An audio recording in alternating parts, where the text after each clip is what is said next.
back by popular demand. Real quick, throw in the chat box for me. What year did you start in the short-term rental industry? Real quickly.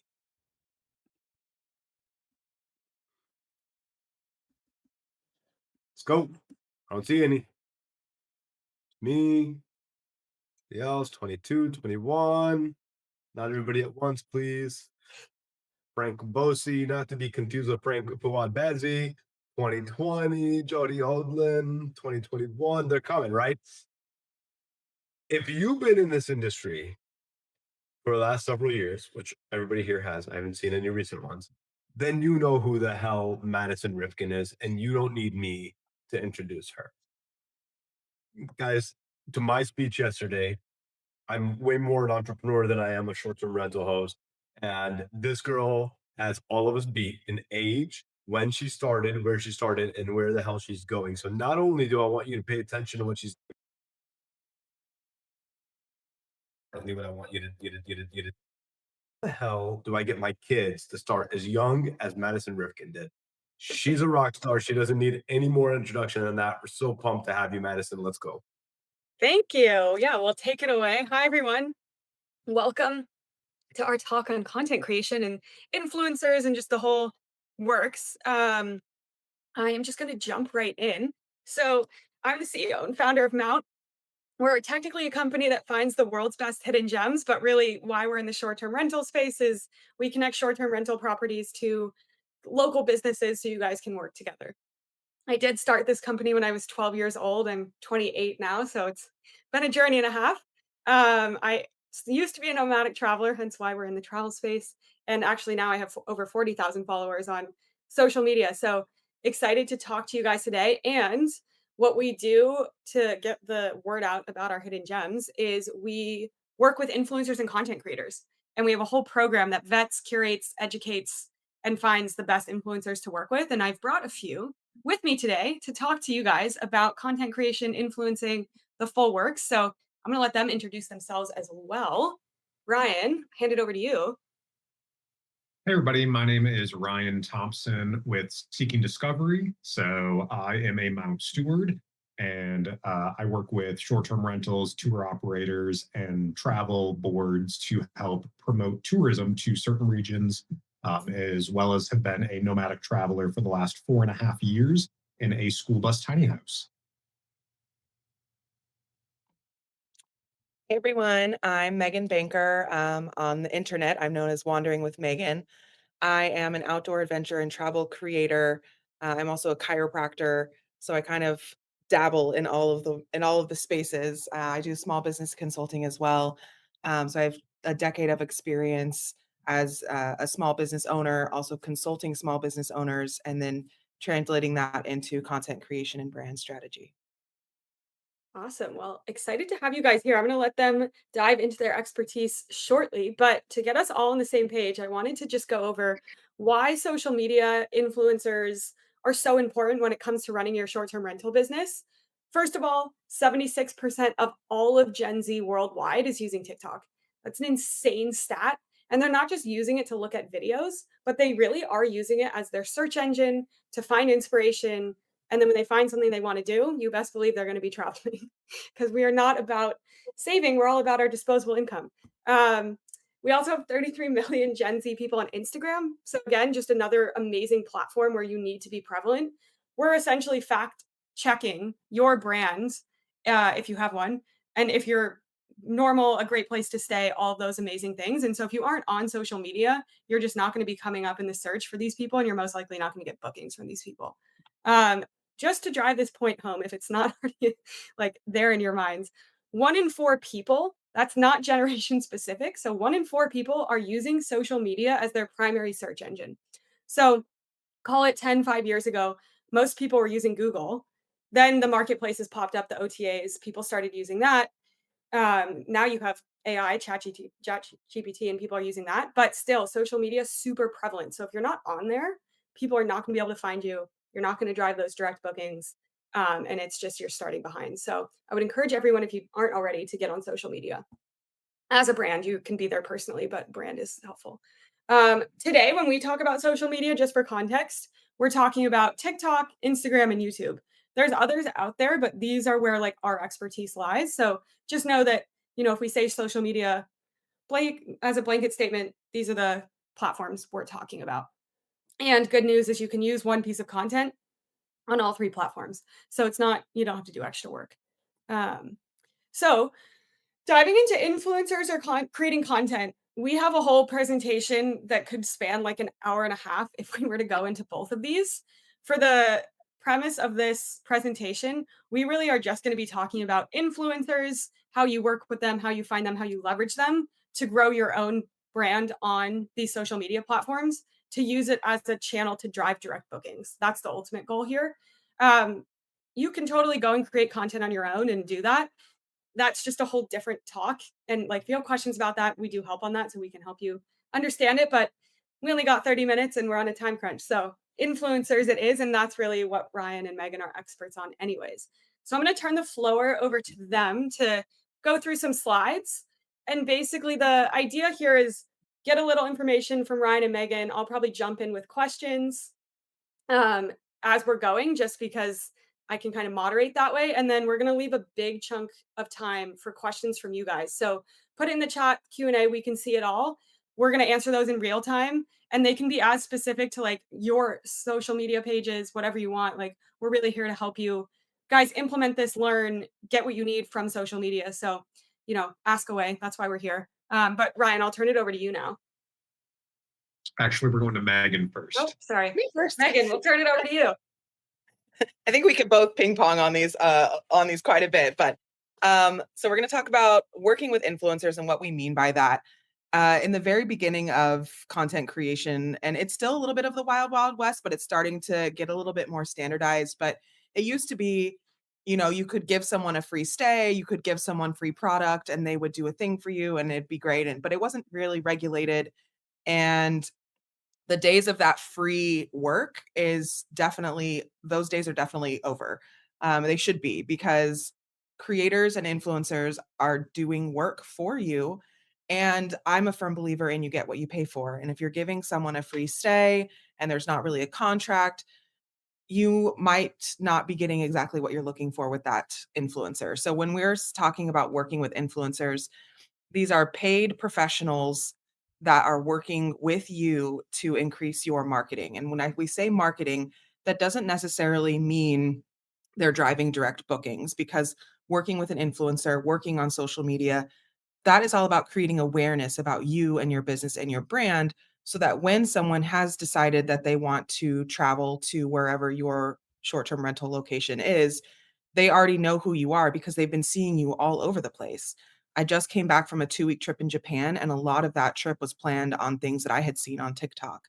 And so more and more people, like Maddie said, are using social media to find where they want to go, and not necessarily thinking, "Oh, I'm gonna go to Japan, so I need to start planning." It's, I'm scrolling and I keep seeing this stuff on TikTok, so I must go there because it's being shown to me.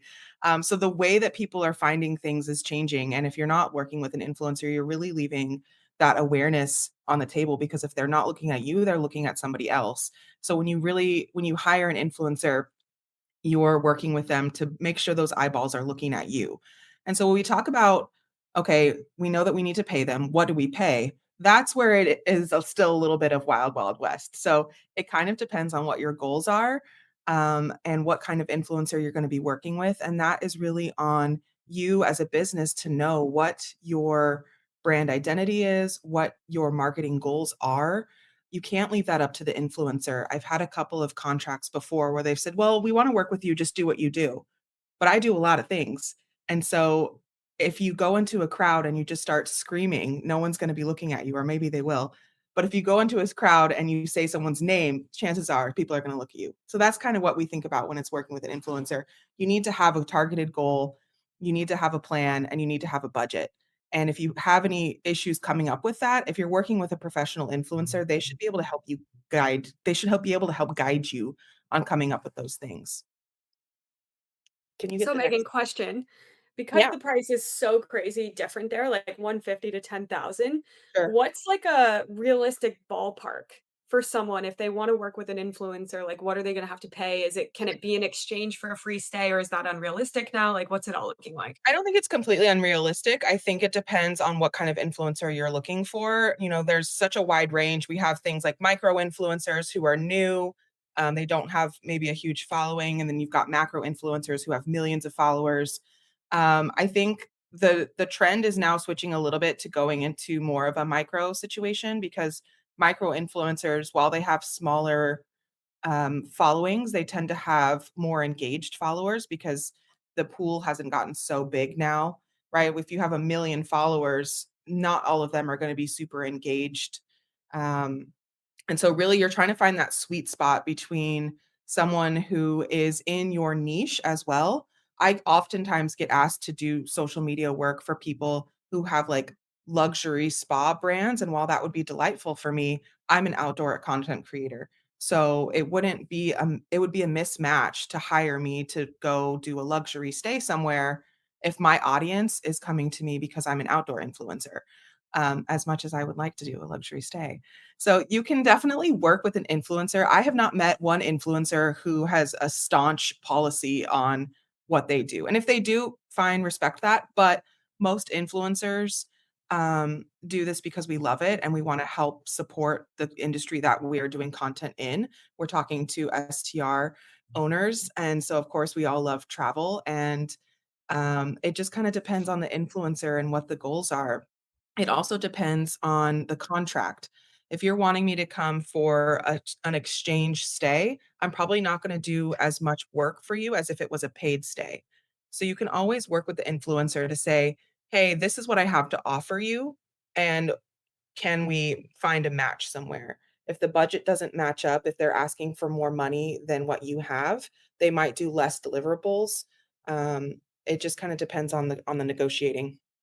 Yeah, absolutely. I think negotiating is key. It's like the influencer's probably going to throw out a pretty high price.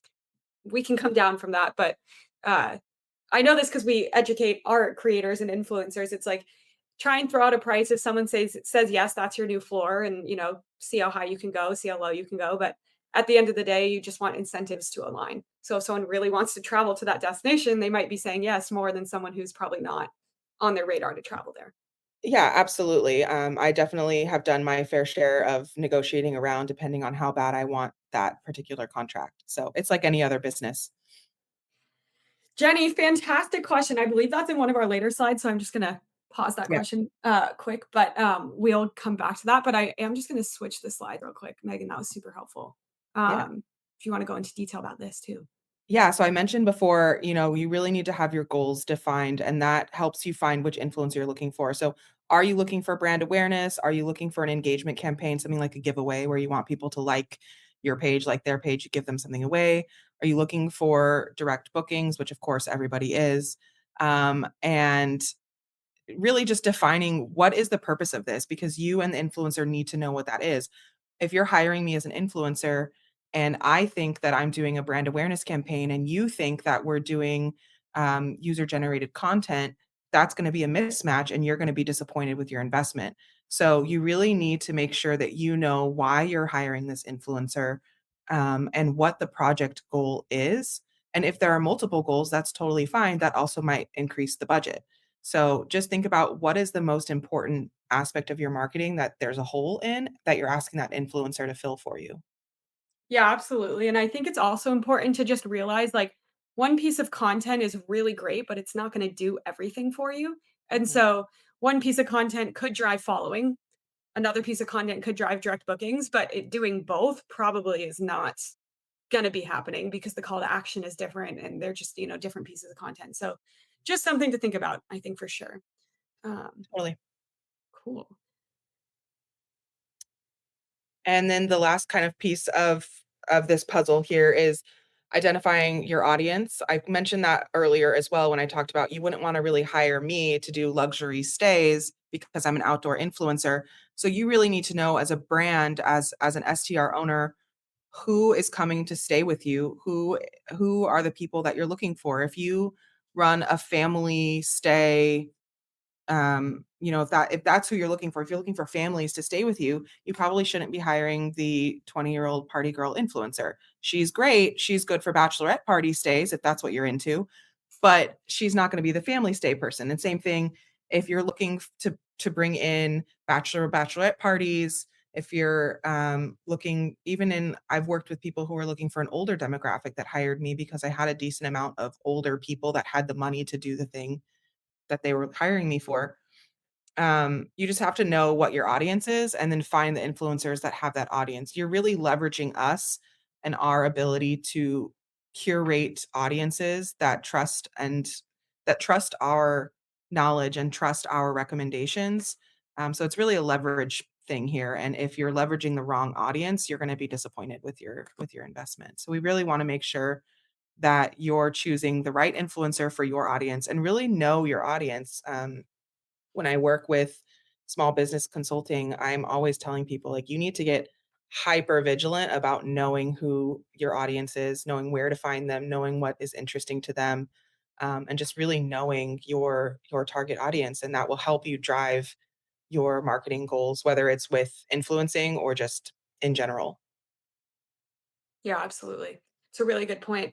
Let's see what is next. Cool. Ryan, we're turning over to you, right? Or not yet? Yes.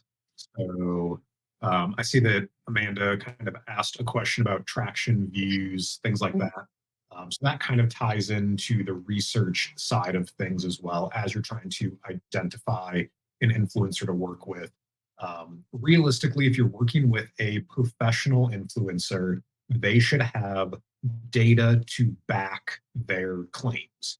So we can log into our accounts, we can pull our demographic data, we can pull like the areas that are performing well. And if an influencer is not willing to share those analytics with you, in my opinion, that's a red flag because they may be trying to hide something versus laying it all out there so that you have a better understanding of kind of their reach, what their average engagement is. And that can all be factored into hiring the right influencer. So, again, going back to what Megan was saying, kind of what your goal is, who is your ideal customer and what kind of niche would they potentially fall into? And finding a creator that matches that kind of niche works really well in the micro influencing realm of things. Uh, More and more common, I've been seeing location based micro influencers having really good traction for your local audience. So, yes, a lot of us travelers are going to these amazing destinations, but you still have potential ideal clients in your backyard. So, those are some of the things to play into. Don't necessarily look for the massive influencers. See if there's a local micro influencer that can really help you target in to your niche and your ideal customer. Going back to the research and numbers, if they don't have a media kit, again, that would be kind of another red flag, in my opinion. It's a spot for us as creators to highlight our wins. What kind of campaigns worked well in the past? What were the outcomes? So if you get to a point where somebody's not willing to either share a media kit, doesn't have one, or doesn't have the research and data to back it, you may want to look in other places. And then ultimately, as you're scrolling social media, if there's somebody that comes across your feed that you think would be a good fit, start to build that outreach list of potential creators to partner with. A majority of us want to work with you guys as short term rental owners just as much as you want the exposure and to connect with your ideal customers. Yeah, absolutely. I think that was really well put, Ryan. And I think too, when it says create your outreach list, really what we mean by that is now that you know your guest avatar, who you're looking for, that guest avatar is actually a perfect parallel to like the type of influencer you should be looking for as well. And you can use key search terms. So what you do is you actually go into Instagram, you go into TikTok, and in the search bar, just put like outdoor Denver. And creators are really smart because in their bio they're putting all these keywords so that they come up in the search, and that's how you're going to either find local or non-local um, influencers to outreach to, and you can kind of go from there and directly DM them or email them is totally fine. um, Amanda, really good question. This is about, I guess it goes down to like attribution. Like yes, I hired an influencer, I paid this much money, but how do you know the actual ROI? We have found in Mount, because we work with a ton of property managers, Airbnb hosts, the best way to do this is a few ways. You give the influencer either a discount code or something that their audience can use when they're booking directly on your website. You can also give them a trackable link. So if you put UTM parameters at the end of it or like a bit.ly link, you can see how much traffic click the link. The influencer should also be able to see who's clicking that link.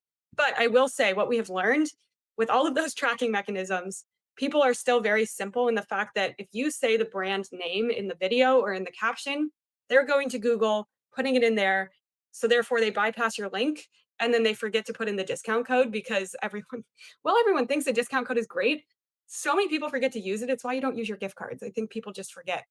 So the best thing you guys can do is on your website when they're booking, if you can add a how did you hear about us section and give a drop down menu. So don't let them fill it in, but give a drop down menu and it has options. And you can get as specific as putting in the influencer's name, or you can just say Instagram reel, TikTok reel, but they're not going to forget the influencer's name. That way you can really start to attribute bookings. For context, we work with this company in Boston and we had all of this set up to the tune of like we were looking at their Google Analytics to see like where this traffic was coming from. And we could see the thing that captured the most bookings in terms of attribution was the drop down. How did you hear about us? And we would see it was getting, 5 to 10 bookings a week. And none of those bookings were coming through on the Google Analytics side because they weren't using the link in the bio. They were just going to Google and then booking that way. So a good way to capture it all. I will say you're never going to have a 100% complete picture of the ROI. And that is simply just because this is marketing and you can kind of get as close as you possibly can, but we have not found a way to 100% be confident in all of the bookings. Megan, Ryan, do you have anything to add on that? I think from an influencer perspective, like how do I know I did a good job? I track all the things. I did a campaign with Mount that we did with the company in the Grand Canyon, and I gave them a report after all of my posts that added up not just views, right? Like a lot of people think that views are the thing, like the golden thing of like you need to get, X amount of views is X amount of dollars, which I don't think is necessarily correct. So I did views, likes, comments, shares across all social media, my social media, their social media for like 2 weeks after the campaign. And they found that really helpful to see what that looks like. But also know that, especially with social media, it's so bound to the algorithm that I've had videos that I've posted that went viral a year later. So you never truly, like Maddie said, you're never truly going to know the ROI on it. But we didn't know that when you put in newspaper ads either. You didn't know how many people looked at your newspaper ad. It's kind of the same thing, just for the modern age. So I think if you have, it all comes down to communication with the influencer of like, hey, this is what I'm really looking for. And if they deliver on that and are able to give you a report afterwards, for me, I mean, when I did that campaign with the Grand Canyon, they were super happy with just at least knowing that I cared enough to do a report and show them, hey, people are liking this, people are sharing this, people are saving this. I do think it did drive some bookings for them, but overall, I think they were more impressed with me just taking the time to really care about their business and their marketing aspects. Yeah, absolutely. Also, love the point about the newspapers. I've never heard that before, and it makes so much sense. It's all marketing, baby. There you go. I think we have one more slide for you all. This is an important one. Ryan, I'll let you take it away. So ultimately, you're ready to work with a content creator or an influencer. What type of deal do you strike with them? And depending on your budget and what kind of exchange of stay you're looking at, then that can really factor into what these deliverables look like. So if you're working with an influencer and you want to leverage their audience, doing some sort of a tagged post or a collaboration post on platforms that allow that, like Instagram, is a great way to leverage that influencer's following to kind of point at your social media. B-roll is another really easy ask for creators because for the time and energy that goes into us editing kind of that one polished video, there's a lot of behind the scenes or other content that was already captured while we were on site. And most of the time, creators are willing to share that with you as part of the deliverable package. Now, keep in mind that that B-roll may not be uh, edited, filtered, or sorted. It may just be bulk delivered. But then that goes into your content library where your team gets to kind of reuse that in your future marketing goals as well. So that's one of my favorite things to always ask for is additional B-roll, since it's usually already on the creator's devices. Video has been kind of the biggest player lately, but we can't forget about the value of high quality photos, especially when it comes back to your listings, because guests are going to be looking at your properties on these different platforms or your direct booking. If you need updated lifestyle photos, property photos, things like that, working with your creator, your influencer is a great way to get those updated photos. And then everybody loves aerial photos, so drones are getting easier and easier to fly these days. And then for folks who aren't familiar with UGC, that's user generated content. So that's more having the creator kind of do their storytelling, but with the intention for you to post it on your own brand's socials and leverage their storytelling versus leveraging their audience. So kind of having those expectations set of what's going to be an influencer post versus what's going to be a UGC post will help make sure that everybody knows kind of what those marketing goals are. And ultimately, you get the content that you need to have success in that partnership. Fantastic. Thanks, Ryan. That is about all from us. I don't know if there's more questions or if we're out of time, but I'll let someone from the team jump on. Well, I do see another question that just came up from Kim talking about the new integrations with Booking.com in TikTok, which I believe is the TikTok Go feature, Yeah. where creators can create content and basically tag accommodations in their videos. And then TikTok is driving that audience to bookings.com to directly book those accommodations. As creators, we can earn commissions directly through TikTok and booking.com. That's about all I know from that end. Megan or Maddie, are you guys familiar with the TikTok Go? I mean, I don't think as a host you'd really be able to leverage anything from that unless you want them to tag your booking.com listing. But again, that's driving more OTA bookings and not direct bookings. So it would kind of go against the entire strategy of using influencers to drive direct bookings, in my opinion. But Yeah, I mean, I definitely, because I'm a small business owner, I'm always a big fan of driving direct over working. And for that reason, I don't work with booking.com to get commission. So for me, it wouldn't be something that I would offer with the influencing that I do. Um, because I'm a bigger fan of direct bookings and really um, working those avenues versus sending someone to a third party site. Yeah.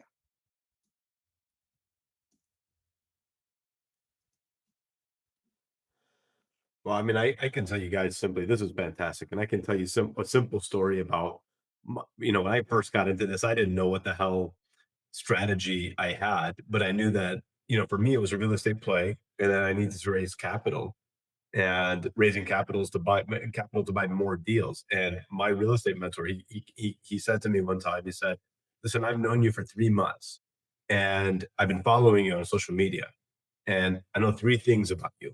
You like to cook steak, you like the Ohio State Buckeyes, and you got three kids." He said, "That's all I know about you." And at the time, I had like 350 followers. I had a private profile, and he said, so I took what he said to heart. I got on a plane, I was flying home. I changed my name. My name at the time was 𝐕𝐢𝐫𝐭𝐻𝐸. That was my handle, which is my name. And I changed my handle on the airplane right before I got on the airplane to Fuad_Airbnb. I land, I took it off of private mode, right? Anybody could follow me. So by the time I landed, I went from 350 followers to 700. I literally doubled in about 2 hours. And, I mean, some of those might have been bots, some of them, whatever. They're key. It's a key word, right? Everybody's searching Airbnb on social media. But the point is, you got to tell the world who the hell you are. And there's one place to do that for free. and go do it, and do it aggressively, and get on social media and and implement all of these strategies. So this is fantastic, guys. Appreciate you. Appreciate all the value you continuously pour into the community. Keep changing the industry. Keep going, guys. Thank you so much. Thank you. Everyone